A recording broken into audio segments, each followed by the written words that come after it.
Assalamualaikum warahmatullahi wabarakatuh. Pada video kali ini saya akan mereview materi keretanya itu tentang microcontroller. Selanjutnya, lanjut saja pada materi. Hal-hal mengenai microcontroller.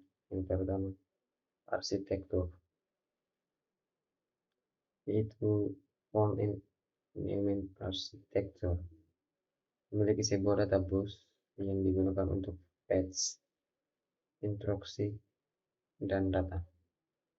Kedua, program atau instruksi, dan data disimpan pada memori utama secara bersama-sama.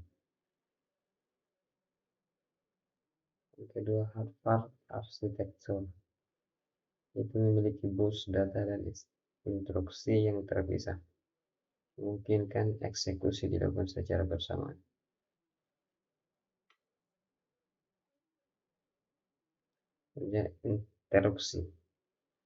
Instruksi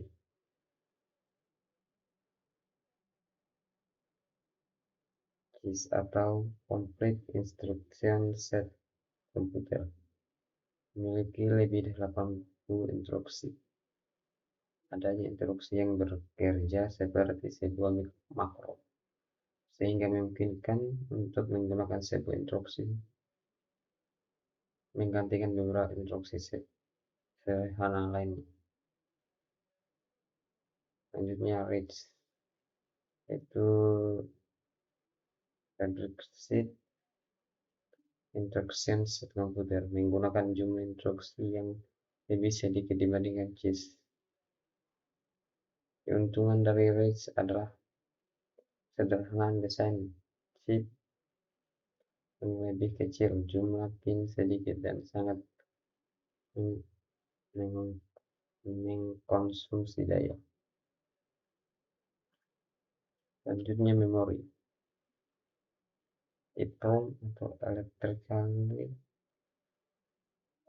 Readable Programmable Read-Only Memory. Ini digunakan untuk menyimpan sejumlah kecil parameter yang dapat berubah waktu ke waktu. Yang kedua, flash. Flash ini bekerja lebih cepat dan dapat dihapus lebih sering dibanding EEPROM. Ketiga, baterai backup up static RAM. Kapasitas yang besar untuk program dan data sangat cepat dan tidak terdapat keterbatas untuk baca dan tulis. Selanjutnya, file programming atau web programming menggunakan memori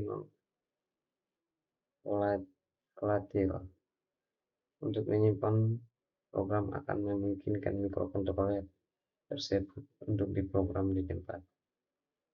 Selanjutnya, OTP, on-time programmable. Microcontroller OTP adalah microcontroller yang hanya dapat diprogram satu kali saja. Selanjutnya, input output. UART atau Universal Asynchronous Receiver Transmitter adalah adapter serial port, adapter untuk komunikasi serial asinkron. USART atau Universal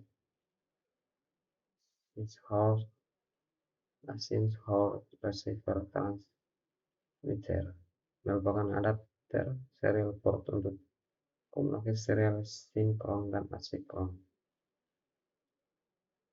Ketiga, SPI, Serial Peripheral Interface, merupakan port komunikasi serial sinkron. Selanjutnya, SCI, Serial Communication Interface, merupakan Enhanced UART atau sinkron server 12 Cibus dan Interintegrated Circuit Bus merupakan antarmuka serial 2 kawat dikembangkan untuk aplikasi 8 bit, berfungsi sebagai antarmuka jaringan multi-master multi-slave dengan mendeteksi tabrakan data analog to digital conversion adalah merubah besaran analog biasanya pegangan ke bilangan digital. Selanjutnya DA converters. Fungsi DAC merupakan besaran digital ke besaran analog.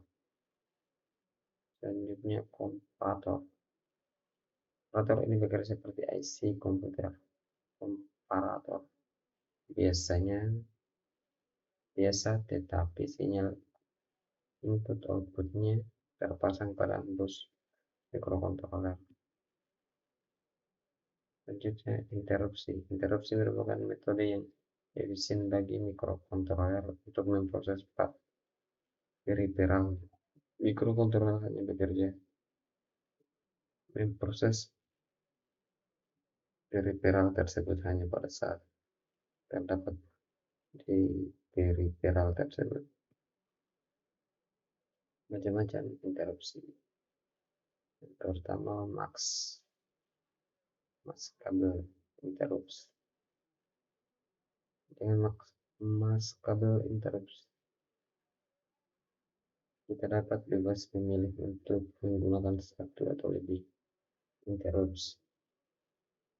Perfected interrupts. Pada saat terjadi interupsi, interrupt handler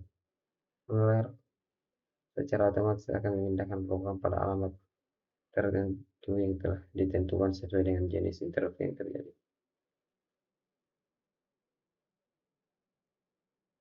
Selanjutnya masuk pada mikrokontroler populer 8051 Intel. Memori untuk program biasa dialamati hingga 64 KB. Memori bawah 4K, 8K atau 16K tergantung tipe, biasanya terletak di chip. 6805 Motorola memiliki arsitektur font naming di mana interupsi data 1/0 dan timer dapat pada satu daerah memori. Pitch atau microchip. Pitch merupakan mikrokontroler RISC yang terutama pada umumnya RISC mengakibatkan sederhana rancangan hanya memiliki sedikit interupsi. Z8 atau Zilog memiliki arsitektur unik gabungan dengan tipe daerah dengan 3 daerah memori, yaitu program memori, data memori, dan chip register file. Bahasa programan bagi mikrokontroler pertama bahasa mesin dan assembler.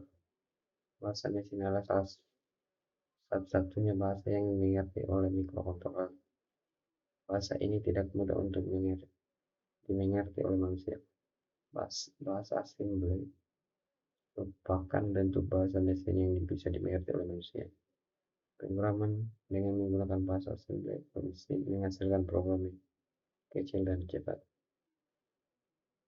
Kompiler adalah penerjemah untuk bahasa pemrograman tingkat tinggi, bekerja dengan cara menerjemahkan MIS pada PC langsung ke bahasa mesin yang dimengerti oleh mikrokontroler.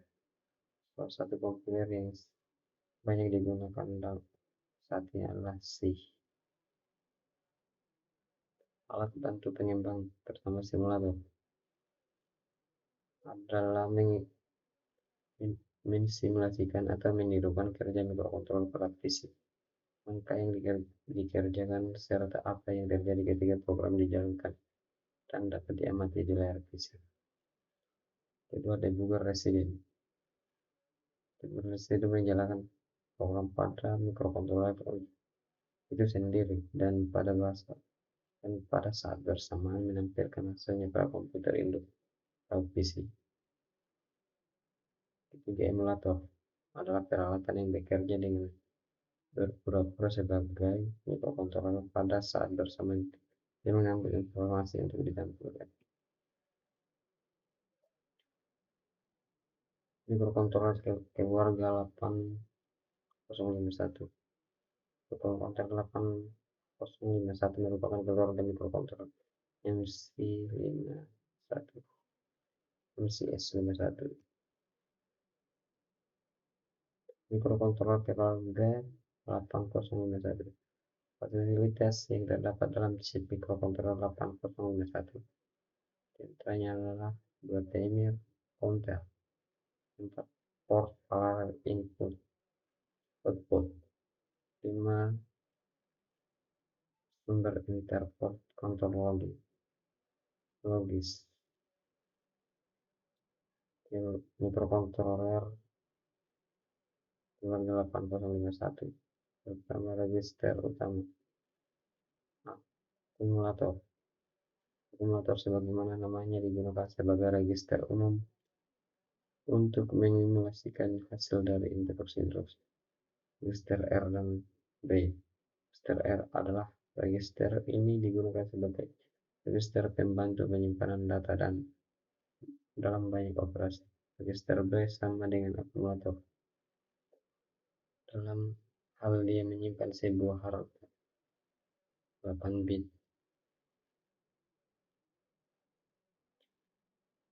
DPRT, PC, dan SP.